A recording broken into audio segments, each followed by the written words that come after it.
Alright, if you would follow along on your diagram of the microscope, we are going to identify the various pieces here. At the top, you will see this eyepiece right here, and it turns. Eventually you'll see when you look inside this eyepiece that there's an arrow that will point to the different aspects, or different items on your slide. This eyepiece has a magnification of 10. So when you look through just the eyepiece, if there was nothing else down here, things would be 10 times larger than normal. Next, if you look down here, we have a revolving nose piece. Now you want to be careful here and make sure your stage is down. But on this nose piece, you have three objectives. These objectives will magnify anything on your slide. If you look at these objectives, let's start with the red one, you will find a number that says DIN 4. This is the magnification of this lens. This lens is called the scanning lens. It's the lens that you will always start with when you're looking for anything on a slide. If you swivel down to the yellow lens, you will see a DIN number right here on the left of 10. This lens is also called the low power lens, which is somewhat confusing because it's not the smallest. And then lastly, and be careful with this one, our high power lens has a DIN number of 40.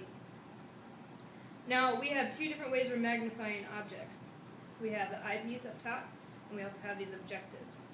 In order to find the total magnification, you have to multiply the magnification of the eyepiece by the magnification of the objectives.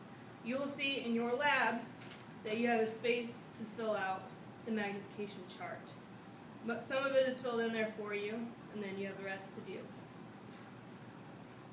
Okay, moving on. So we have eyepiece, we have revolving nose piece, we have stage. Next very important aspect is on the side here. We have two different ways to move the stage up and down. This is called the coarse objective, this large knob. Below it is called the fine, or coarse adjustment. This is the fine adjustment, not objective. My apologies. You always want to start with your red lens down and your stage all the way up. You put your object onto your stage, and then you adjust. When you're looking in, you start adjusting down with the large coarse adjustment. Once you get something somewhat into focus, then you use the fine adjustment to really fine-tune what you're seeing. You never, ever want to have your blue lens down and be touching the coarse adjustment. So steps for finding an object. This is a procedure you should do every time. You put your red lens down, stage all the way up. You look inside, find your object, get it fine-tuned. And then if you want to zoom in, you simply swivel it so that the yellow lens is down. And then you should only have to touch your fine adjustment. If you want to go one more time, you can. You just have to be very careful. The blue lens will slide in, and then you can look at it again. If you can't find something when you're on the yellow lens, it's not there, you want to back up and do the scanning lens again. Other important pieces to a microscope. Underneath the stage, you'll see a dial that spins. This is called the iris diaphragm. This dial right here will control how much light comes through the hole in your stage. So if you can't find something on your slide, this is another thing to try adjusting. Sometimes the light is so bright it just washes out whatever is on your slide.